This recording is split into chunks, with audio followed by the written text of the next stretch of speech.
Earlier this year, I decided that I was ready to sell my Squarespace business. So, this episode, I'm going to take you through the past 6 months from January to now. It's July 1st. I told the broker that if we didn't find an interested buyer by June 30th, that, we'd take it off the market.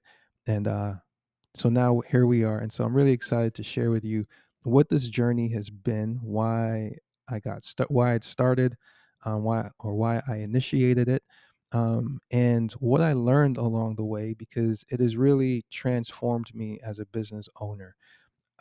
Once you're ready to sell, or once you've built something that's ready to sell, then you know what I'm talking about, where there's a sense of separation that you have to create, uh, physically, practically, emotionally, in many different ways, to release and let go of an asset that you spent so much time working on. And so I want to start with what motivated me to sell, because this is the big why that everyone asks in the beginning, is like, well, why do you want to sell? And I had many different reasons, right? And so the happy reason was, like, I had accomplished what I set out to accomplish. When I started this business, I was a father of one, and my goal was that I would be able to school my son when he got to school in age, right? And so by the time he was 5, I was a father of two, and 6, became a father of three. And so for the past 5 years, I've actually been able to fulfill that desire of being a homeschool dad, and raising my children and being present with them. And it's because of this business, and it's because of the original intent and models that I set up initially for myself to experiment with and to live out. And so that was the the happy reason for selling. It's like I accomplished what I set out to accomplish. But then the other reason was, I hit a financial crisis, and my business debts and personal debts had reached a point where it was like, well, the only asset that I have that trumps this liability is this business. So maybe now's the time. And I had a lot of insecurity and shame and negative emotion around that debt relationship. And so when it came up in the buyer conversations initially, it was like, like, I wish I didn't have this problem, right? I wish I could just sell without having this debt side of things, because it it makes me feel or exposes an incompetence or a wound that I hadn't yet healed. And so the first step when you're selling your business is, you got to put the numbers together. You got to get your financials together. And fortunately, I had gone through this process a couple of times before, so I knew what was needed, but I didn't have it in the way that one would, want it or need it at this level, right? When you're selling a small SaaS, like when I sold Superjack a few years ago, like I had a spreadsheet with the numbers. You can log into Stripe and see the numbers. The expenses are minimal. And even though this is a very simple business, like, there's no employees, um, there's, I mean, there's a lot of different lines of revenue, probably like 40 lines of revenue. It's really just two categories. There's plugin revenue and affiliate revenue. And as far as expenses go, it's very minimal. It's an online business. But because of my own personal money relationship, and how um, muddied and clouded it had been, I didn't have a confident sense of clarity that, like, okay, here are the business financials, and um, that's that. It's on its own, because I had early on commingled business and personal, and I didn't have like consistent bookkeeping and records. It was like, like, here's a problem that I have to go back and solve. um yeah, I can get my books cleaned up, I can untangle the mess, but it's going to cost me a whole set of money that I don't have at the moment while I'm in this process. then the old DIY Omari kicks in, and then I spend 4 weekends like in QuickBooks, um, coming up with like my own system to actually get this thing done.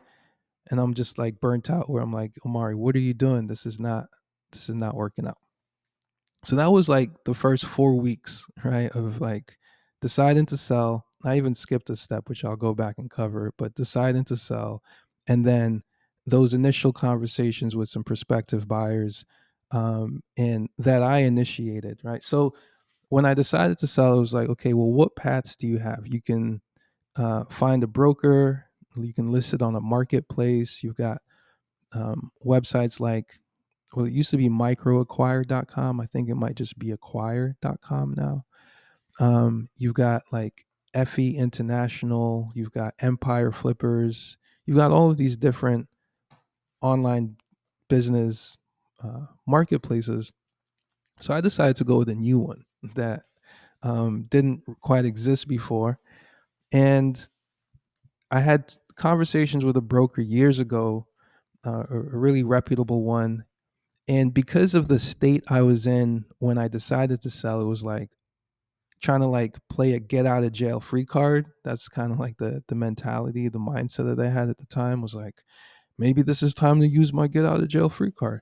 Um, because of that, I was like, all right, maybe this is the fastest, the path that I chose. I'm like, maybe this is the fastest way to get out of jail. And so I didn't talk to the broker who I talked to years ago, who probably would have been better suited for me and this particular business.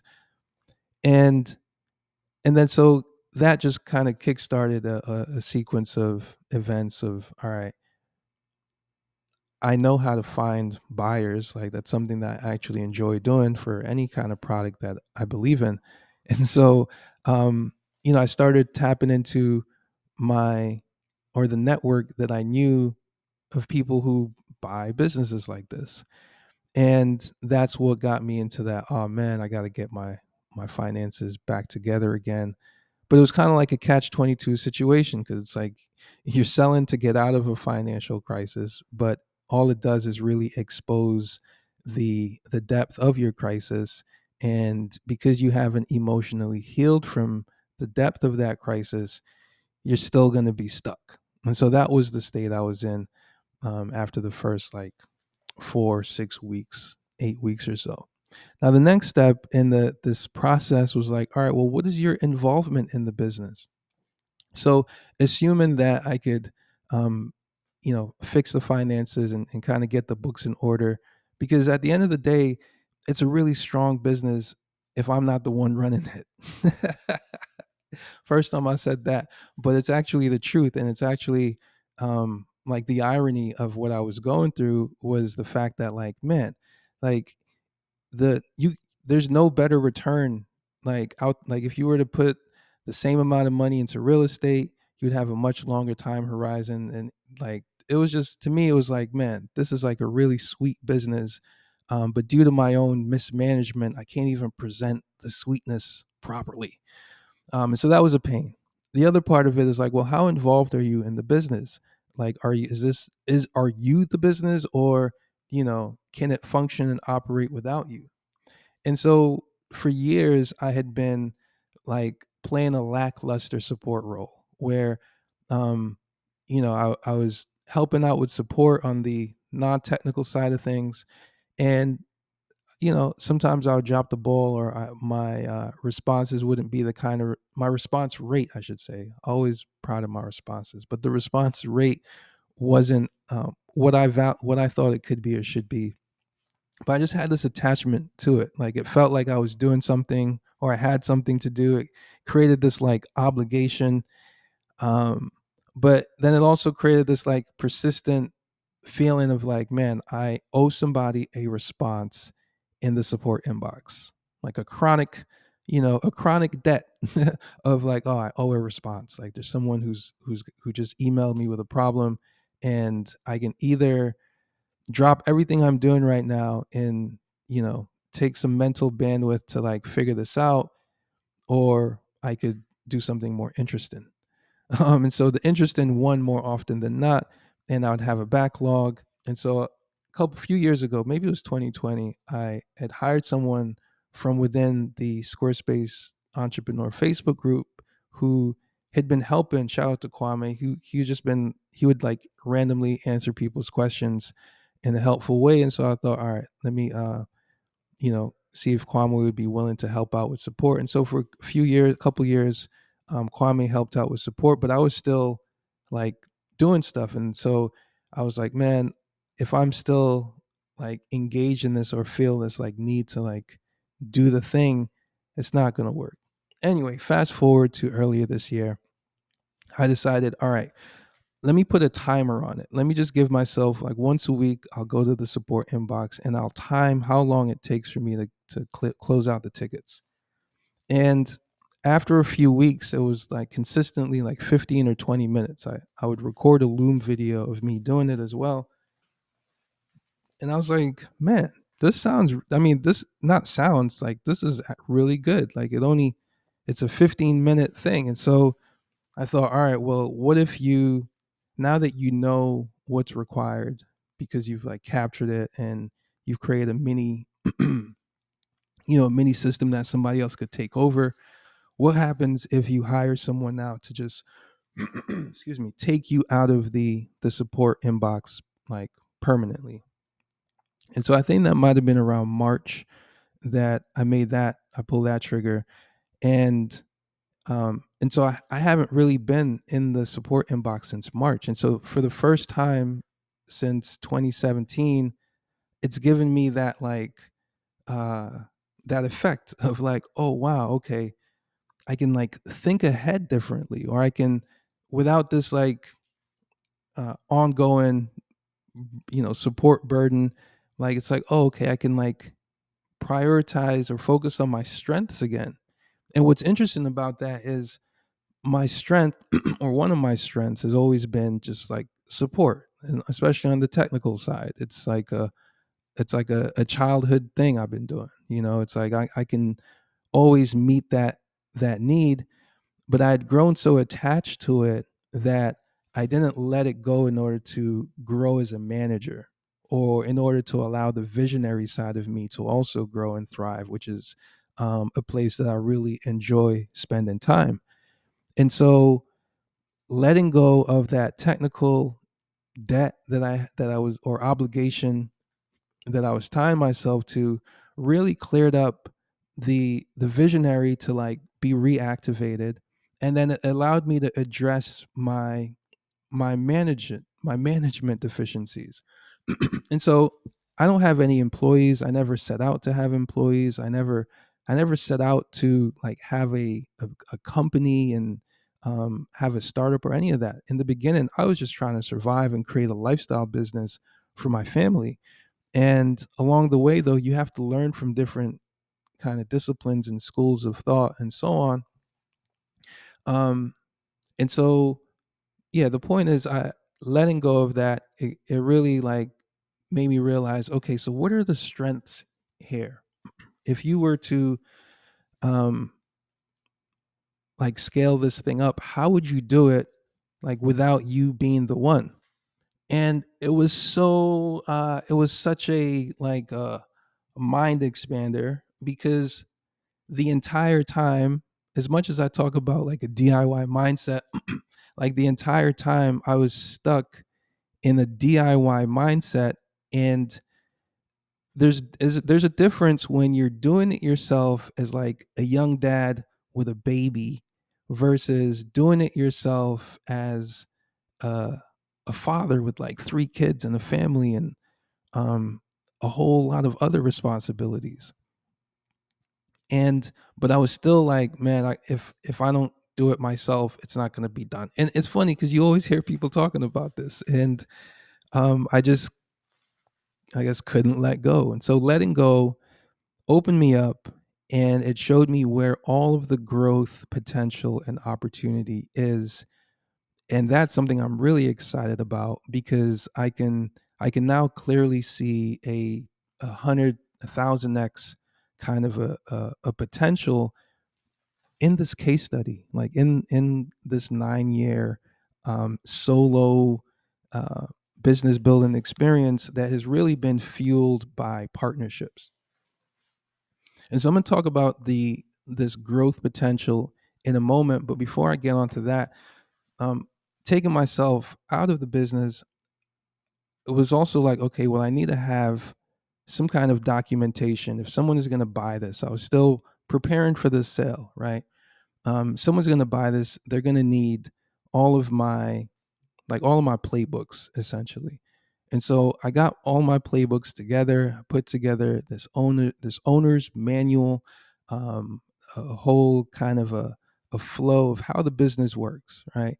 And so it gave me clarity, right? Because along the way you kind of just do stuff, but it gave me clarity on like, okay, if I were to create a small team around this, like I know exactly what I would need. Like I have a dream team, right, in mind. And so ideally the next owner already has this dream team and they can simply plug this in. But whether or not they do or not, I now have the vision for I now have the um, kind of like the mental requirements for what would be needed.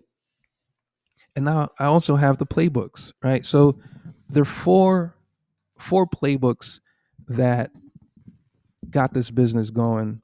And the first, and I'm going to give them to you in a moment.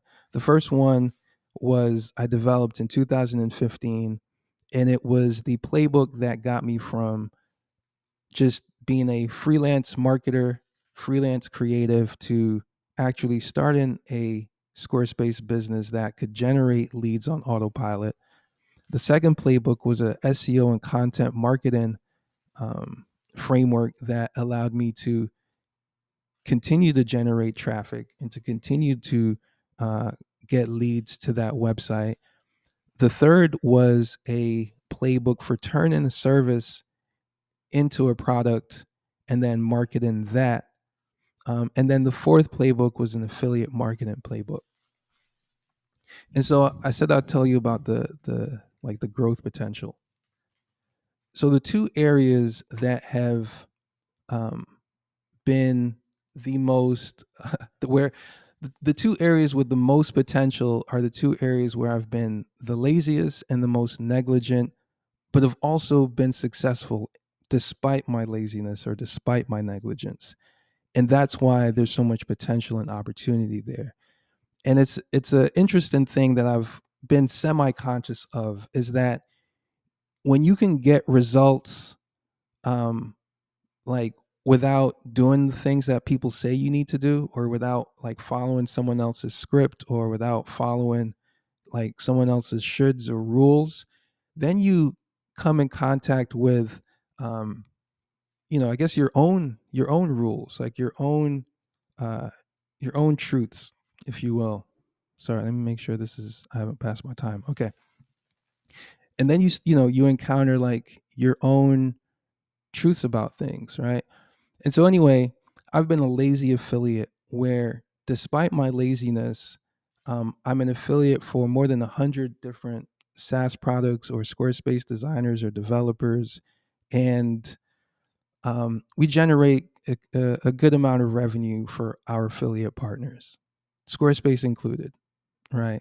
Um, and then on the affiliate management side, so for the folks who are an affiliate of SQSP Themes, I've been a pretty negligent affiliate, right? If you sign up for our affiliate program, there's no onboarding, there's nothing. It's just like you're kind of on your own, and that's not fair, because I know too much to kind of just leave you out there like that. There's no, hey, we've got this promotion coming up, or hey, this sale coming up, or hey, this campaign, or here's how you can make more with your affiliate links. It's kind of like there's a small percentage who just know what to do, and they do it, and they get results for themselves. And then there's a big middle of the pie who could and would if they knew what I've kind of been sitting on.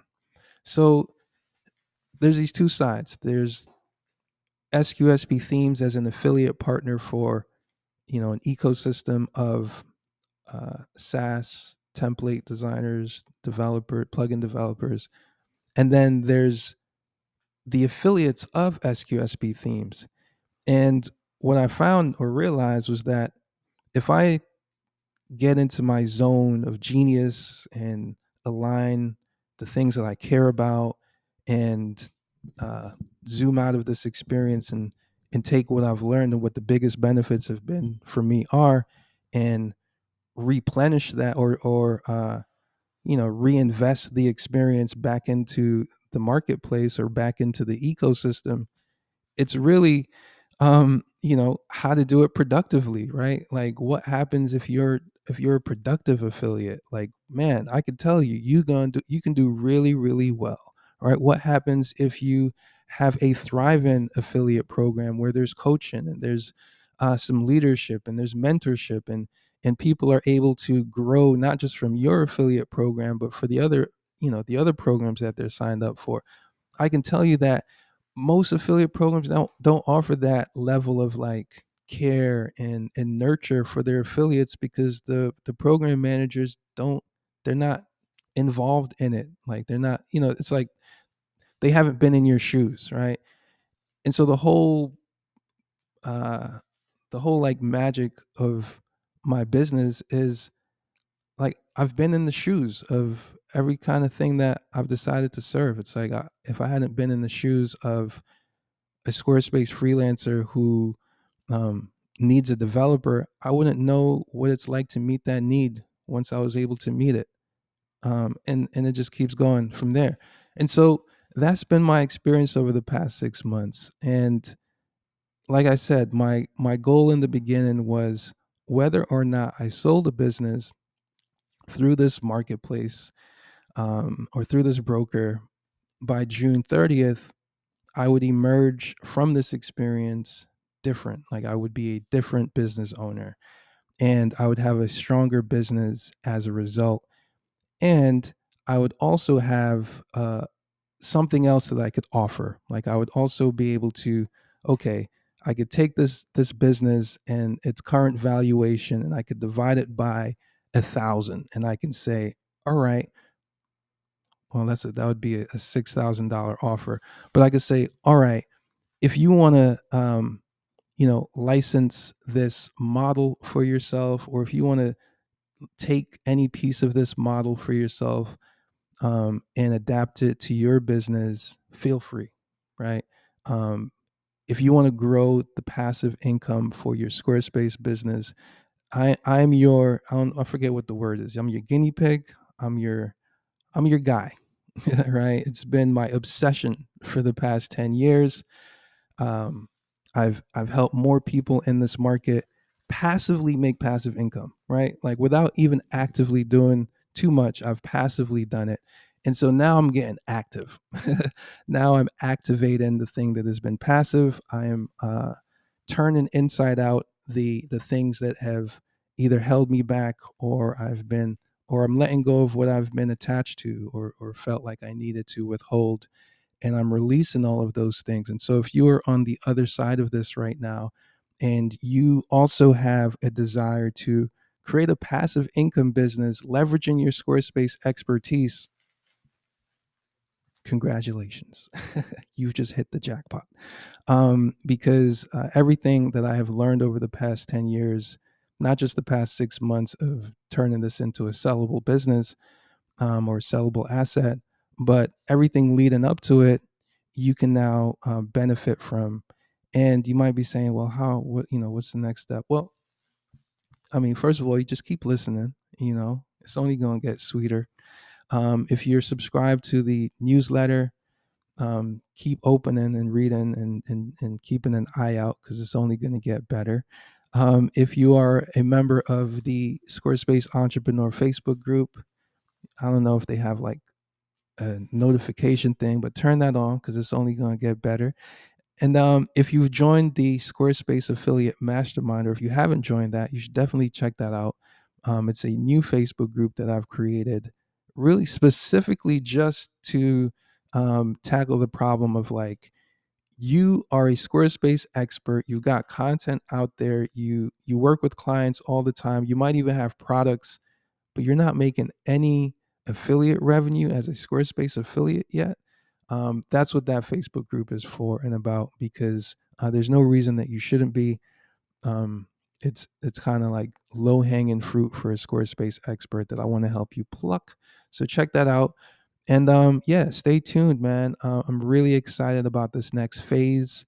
I've got a very clear mission ahead of me and goal, and fortunately, it's the same mission that I've been on, just turned inside out, right? So the same journey and goals that I've aspired to, having reached and accomplished them, I have no other way forward than to turn around and look out for anyone who wants this as well for themselves. So hopefully you've gotten something out of this episode. Please let me know. You can email me anytime, or not.